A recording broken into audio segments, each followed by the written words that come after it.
Good morning, ladies and gentlemen. At the beginning, I would like to congratulate Mary-Ellen for this deserving award. I have been interacting with Mary-Ellen since I was a faculty member at the University of Waterloo, and both of us were interested in supercritical fluid extraction. At that time, I emphasized fundamentals of the sample preparation technology, and that's what I would like to do today. As is shown in this slide, by using fundamentals, I was able to develop various different devices, for example, for automation of LC, automation of GC, performance on the on-site analysis, drone sampling, in vivo sampling in animals, as well more recently in the humans. So I would like to tell you a little bit how it happened. So I will talk about the fundamentals of sample preparation, compare exhaustive extraction versus microextraction, emphasize some parameters such as thickness of the coating, focus on homogeneous and heterogeneous samples.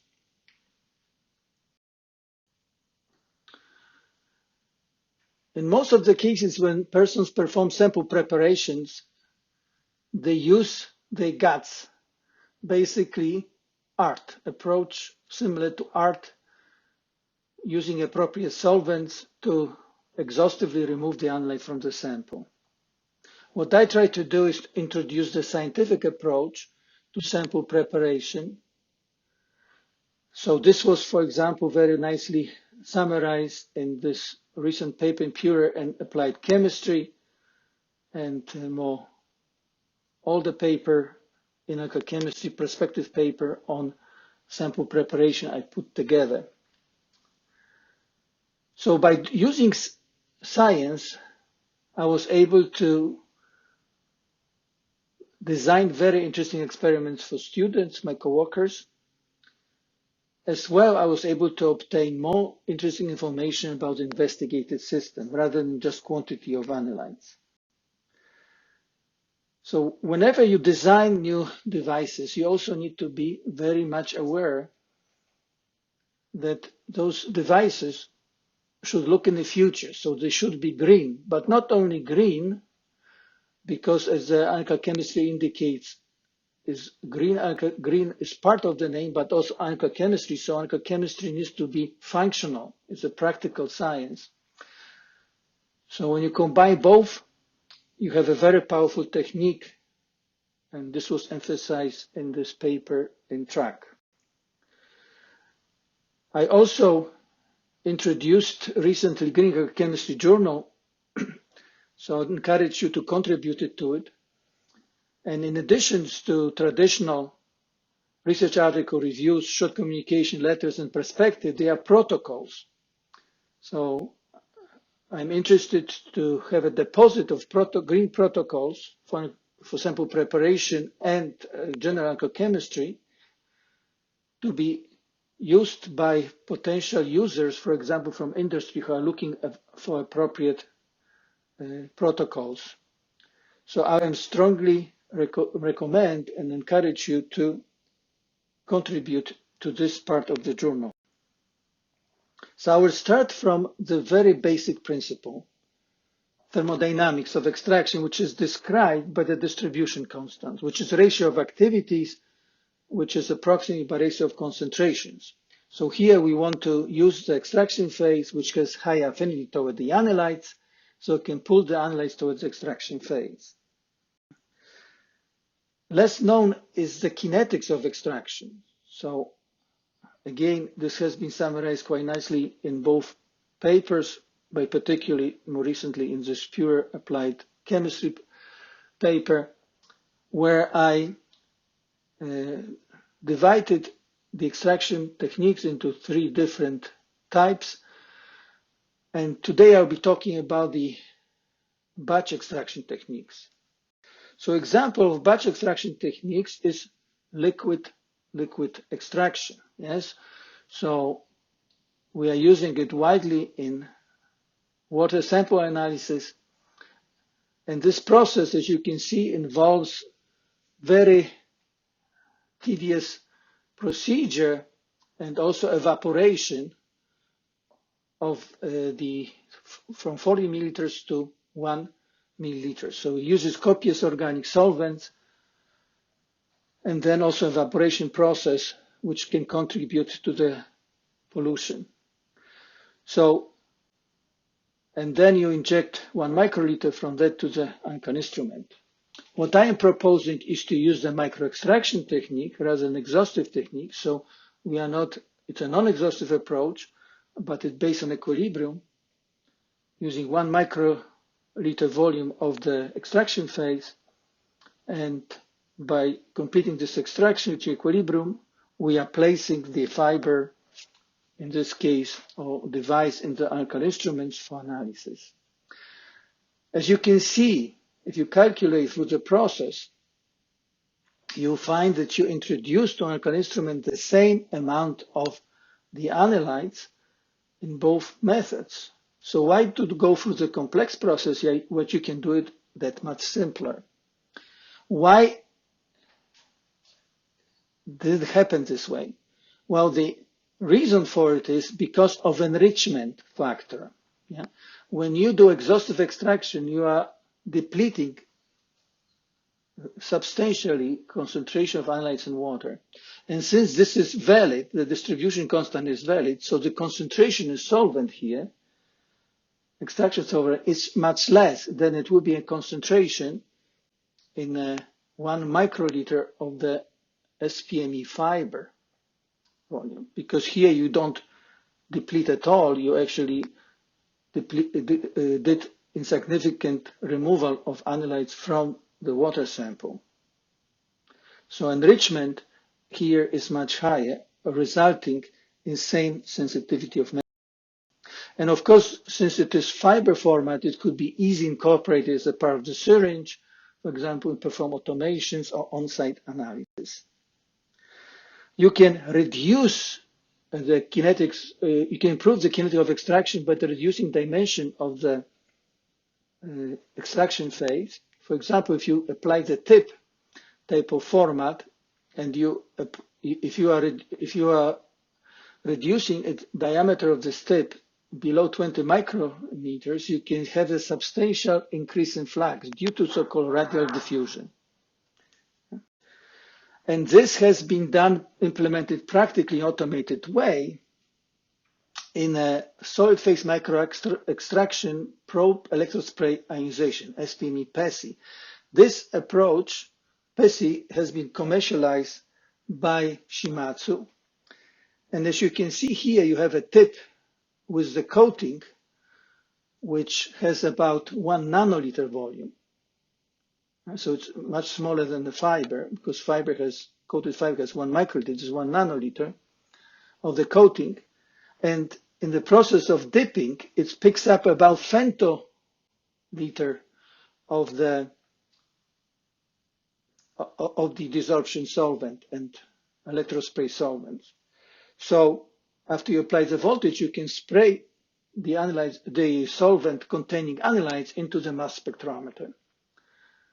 And you, in this process, assume 2 objectives. One, you have a micro extraction because you use a small probe, but you also have micro desorption because the volume of the solvent is so small that it doesn't completely remove the analytes from the coating, but in the same time that equilibrium creates a high concentration. So it's micro desorption. So overall, the final enrichment factor is a product of distribution constant, extraction phase sample distribution constant, and desorption solvent extraction phase distribution constant during the process of desorption. Of course, the advantage of it is that it's a very little amount of solvent, so you have very sharp peaks. So you cannot monitor too many analytes across this peak, but as you can see, you can get a very good sensitivities. So you can have a 1 drop of sample and you have excellent sensitivities because of this double enrichment factor. The other important parameter in designing SPME coatings is considering the thickness, especially when you have solid particles in the coating.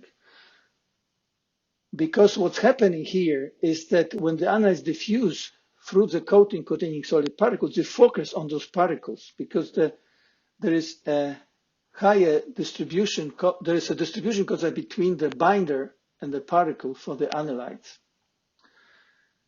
So the net result that you have effective diffusion coefficient, which is smaller than diffusion of analytes in a binder. So, and is reduced by the particle binder distribution constant. So this can be easier seen, for example, when you compare PBS extraction by PDMS coating versus PBS extraction by PDMS containing HLB, solid sorbent. So as you can see, in PDMS extraction, the extraction during the extraction, the analyte can diffuse far into the PDMS. For example, after about 1 minute, they can diffuse about 200 micrometers. But when you have HLB, they only diffuse fraction of this distance. Yeah, so 10 times less. So it is important. More recently, we modeled this process by COMSOL, and as you can see, if you use the pure PDMS, there is a very good agreement if you calculate equilibration time profiles for benzene or toluene, assuming diffusion coefficient of PDMS. If you try to do it, use the diffusion coefficient in PDMS for extraction of DVB in DVB PDMS coating or carboxylate PDMS, it does not work. These are black lines. So you need to calculate this effective diffusion coefficient, then you get a good correlation between the data, experimental data, and fundamentals. The advantage of SPME is that you can coat different surfaces. So you can coat of the fiber, you have a coated fiber geometry. This is most often used, but it could be many others. For example, coated discs type of approach. So we have developed this approach to increase the surface area contact between the extraction phase and the sample matrix.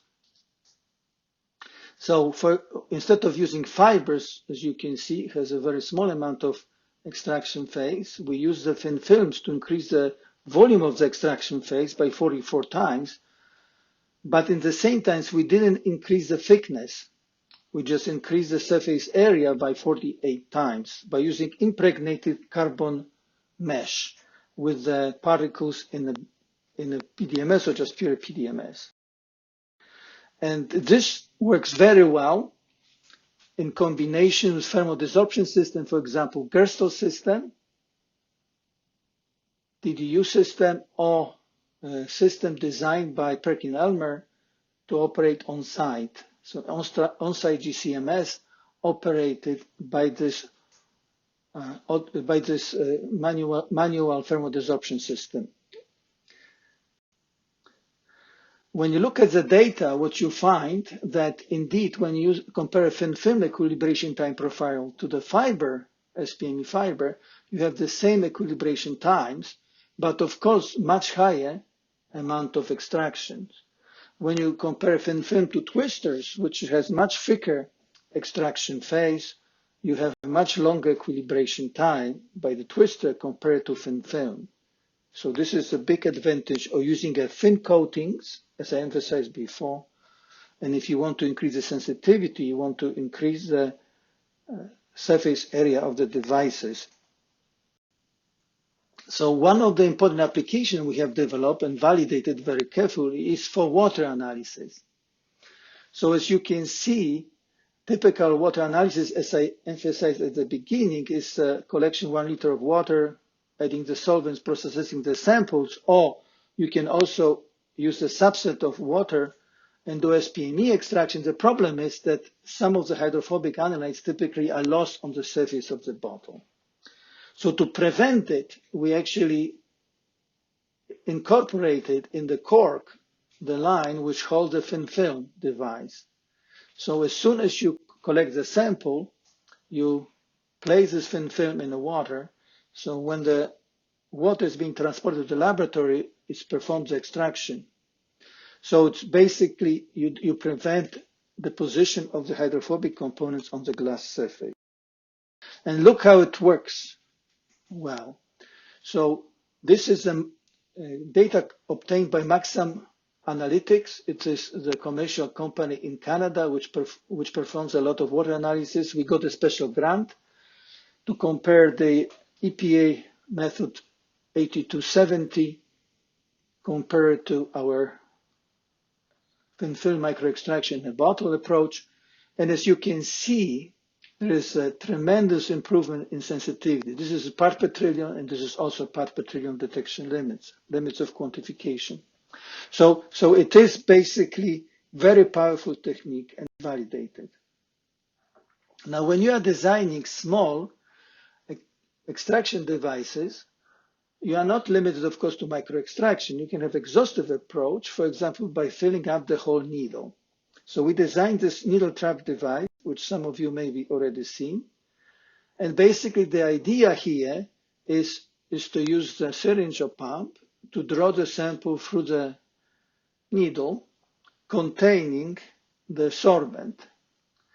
Then, of course, you can either do it on-site analysis, or you can take it to the lab and perform the thermal desorption.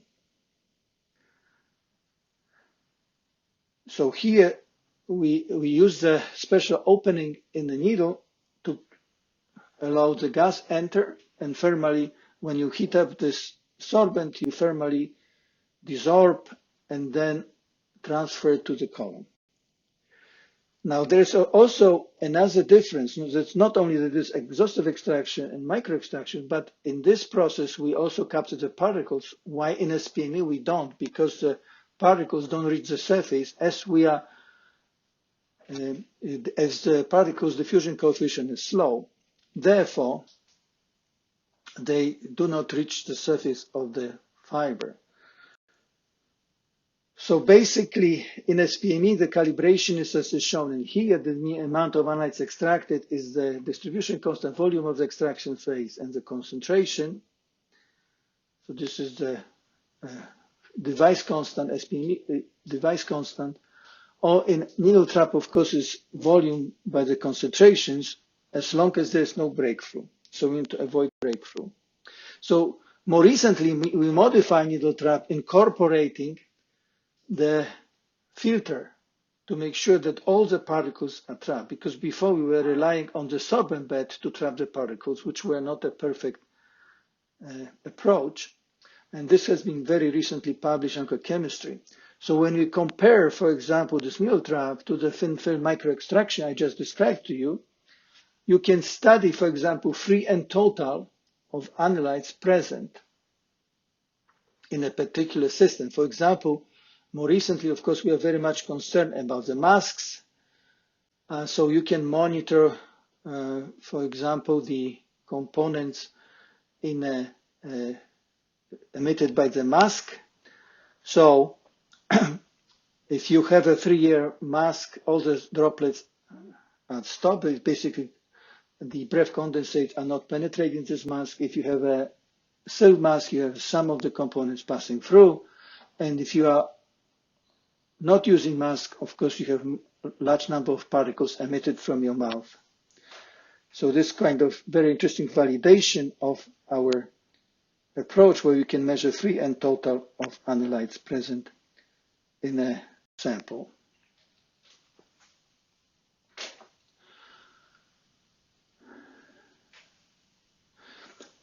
When you deal with complex samples, you can do it either via headspace extraction,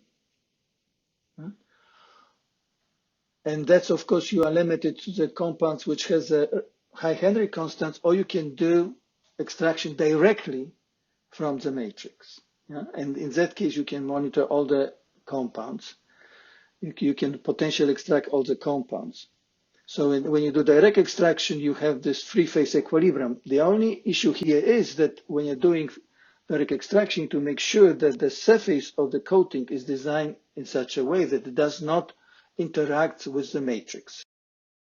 So here's the example of different type of coatings we can use. The most common one in extraction of biological samples, for example, is polyacrylonitrile coating. As you can see, the particle embedded in the binder. Of course, what you need to remember is that this coating needs to be very thin, yes? Because as you can see here is that the analytes will stay on the surface. You have very strong coating and not appropriate binder, because the binder needs to have some ability to partition the analytes to allow migrations of the analytes into the coating. So a lot of scientists are very obsessed by having the strong coating in SPME, but in fact, the optimum coating is to have also the binder which goes along with a strong coating to perform, to facilitate migration of analytes into the coating. So here's an example of how it works. So you have those particles, you can pink particles. You have the binder, which is this yellow material on the substrate. Yes. Now you put it in contact with the sample, for example, blood, and some small molecules in the blood. The binder prevents the large molecules to reach the sorbent. So you only extract small molecules such as metabolites. And then you can wash the blood, exchange the blood into the desorption solvent, and you can introduce either in LC or directly to mass spectrometer, for example. When you look at more details, what's happening when you put the fiber in the complex system, including the matrix components, hydrophobic analytes, those black ones, and hydrophilic analytes, those white ones, what you will notice that you obtain so-called balanced coverage. What it means, because hydrophobic analytes are also interacting strongly with the matrix, the free concentration of hydrophobic analytes is low compared to hydrophilic, despite the fact that the affinity of the coating is higher to hydrophobic analytes. The net result is there is balanced coverage. Both hydrophilic and hydrophobic analytes are extracted to about the same amount when you have a complex matrix. In addition, as you can see, when you put the fiber in the complex system, you have this boundary layer which prevents matrix components, matrix particles reaching the fiber. So this is additional protections to the properties of the coating which do not absorb and interact strongly with the matrix. So here's the example of the extractions of the hydrophobic analytes, steroid versus hydrophilic analytes, morphine. You can see substantial difference.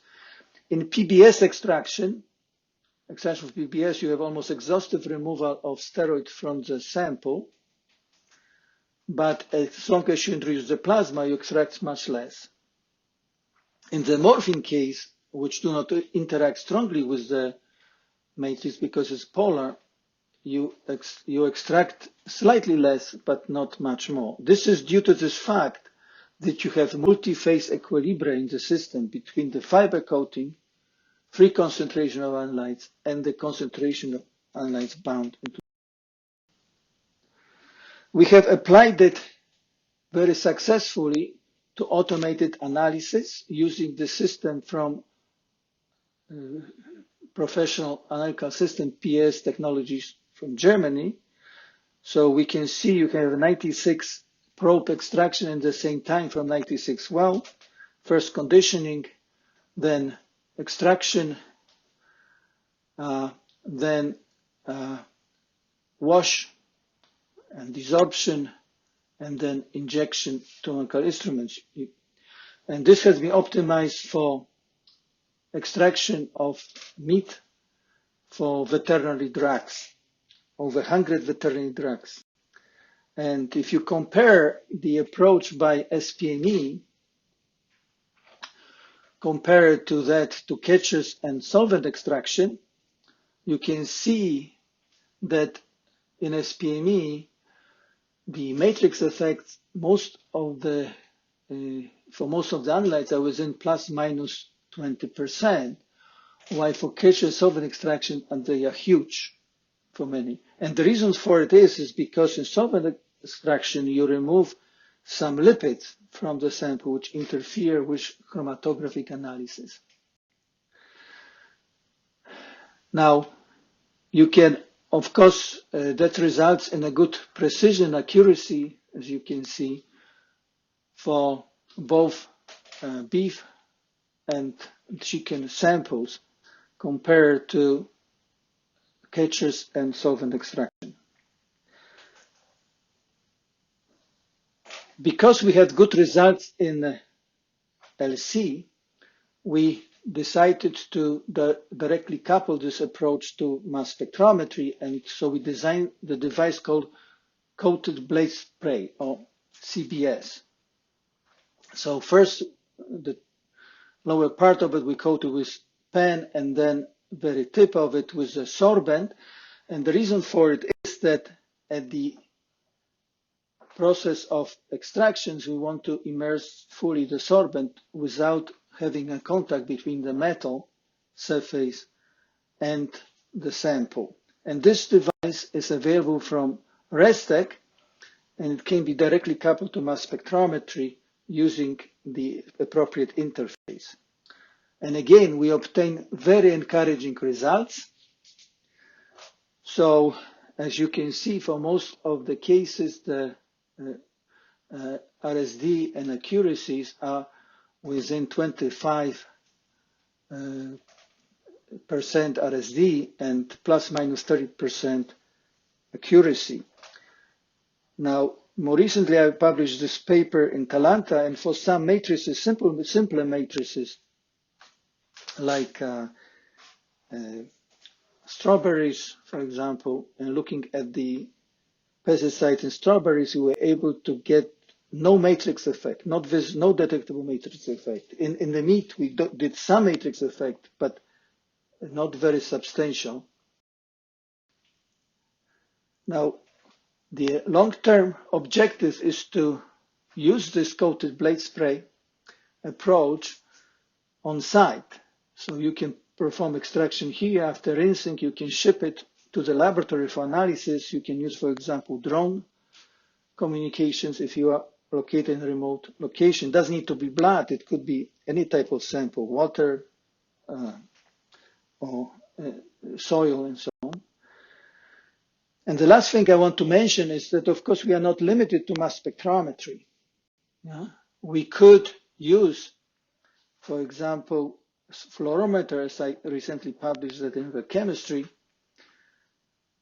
If you have analytes which emit the fluorescence, so we designed the handheld fluorometer, and we place the fiber, we can then detect the signal proportional to the concentration of, in this case, doxorubicin in lung tissue. And doxorubicin is used as an anti-cancer drug. So this brings me to the end of my presentation. Again, I want to emphasize the significance of fundamentals to properly guide yourself to design an optimal extraction and alcohol devices. Here's my group. I have a number of very talented scientists, and if you are interested in what they are doing, please look at this website. And finally, I would like to encourage you to attend Extech 2022 in Chile. Hopefully, we have a COVID over by that time.